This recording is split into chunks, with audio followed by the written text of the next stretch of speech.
Rick, just what did you see from Zakai that led to his struggles tonight?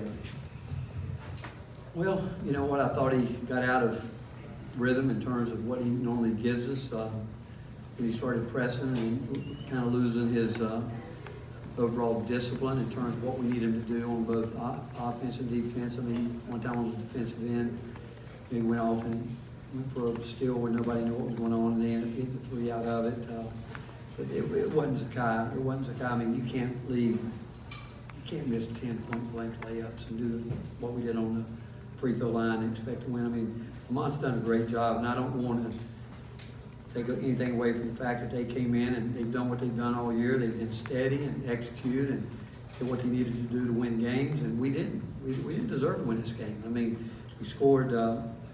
We had some good looks at it, and then all at once, you know, you start missing those shots, and now they're looking around. Okay, Dalton, we need you to step up here and do something, and then waiting on him to make every play. It's not fair to do that to him, but you know, if you make those layups at the rate that we should have been, you know, then adjustments take place in the game.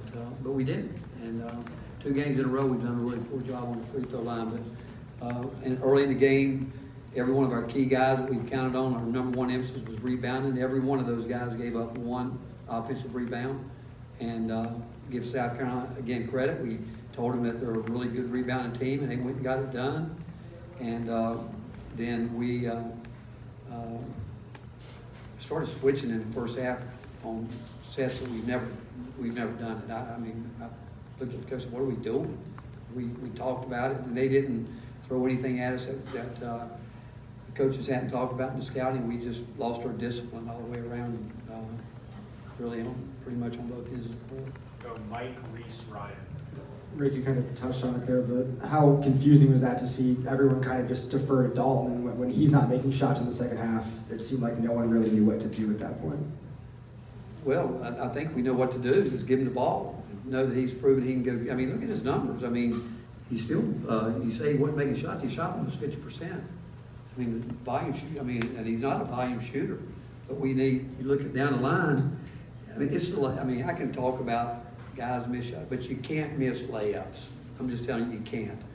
If the game's too hard, when you got a chance to dunk the ball or finish, and we can't. I mean, Dalton hasn't done a good job on the free throw line the last 2 games, and every time we had a chance to maybe crawl back in it, you know, it was like, I think Zakai was 2 for 4. What was Jonas from the free throw line, and Dalton 6. I mean, those are 3 guys you want there. And we didn't do a good job on the free throw line. Coach, back here. How was South Carolina able to find so much success in the corner, making threes? Well, again, I'm going to tell you right now, I promise you we'll beat every one of our defensive goals. I guarantee it. But we're not going to beat them being that pathetic on offense as a team.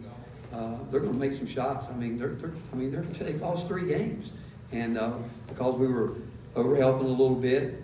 We want to make some plays that we shouldn't be making, but we're not going to stop guys from shooting the ball. And they give them credit; they made those shots. And but again, they scored what 63 points. Our goal is to try to keep people under 69. I mean, we were just a really poor offensive team tonight. What went wrong for Jonas on the offensive end? I can't answer that. I wish I could. I wish I could. Is the layups and the missed assignments and all this stuff you're talking about, is this lack of focus? Like what goes into this?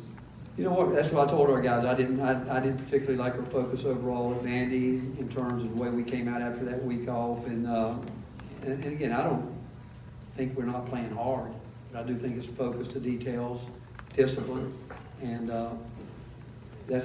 we got an older group of guys that shouldn't happen. But I mean, the first 4 minutes of the game pretty much, you know, set the tone for what was going to happen, because you start missing those layups and those shots like that, and it just puts like, oh, here we go, and we've seen it happen before, and it's tough.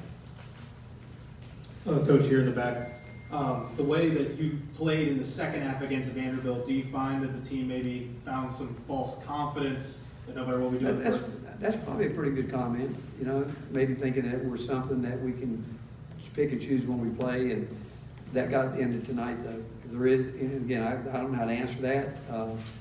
players would have to answer that.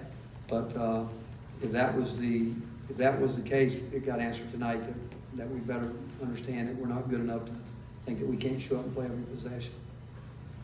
Rick, you talked about this maybe being one I of would those. say that about any team in the country, though. Talked about this being one of those, like, oh no, here we go again kind of moments. But your team has sort of overcome a lot of those this season. Did you surprised that it didn't happen tonight? Well, I was surprised at the shots we missed early. You know, I mean, we got what we were looking for, and just I was baffled by that a little bit. And the free throws, I mean, I know you can have some tough nights there, but certain guys go up there, you expect them to be pretty consistent there. And what I was probably more baffled by was our lack of discipline on the defensive end in terms of what our game plan was. Coach, you mentioned the older guys, there you go, and not individuals, but just when you talk about focus, discipline on defense, are you surprised that those are problems you're having at this time of year when you have so many veterans who have played speed? Well, I think you can go through it. I mean, I've been doing this so long, I'm not surprised by anything. I mean, I'm not. But we'll find out what we're made of. I mean, obviously, it's not going to get any easier. I don't care if you're going to Kentucky or anywhere else in this league. You got to be ready to play at home or on the road. And I'm not sure I'd call it an upset just because we have a number in front of us.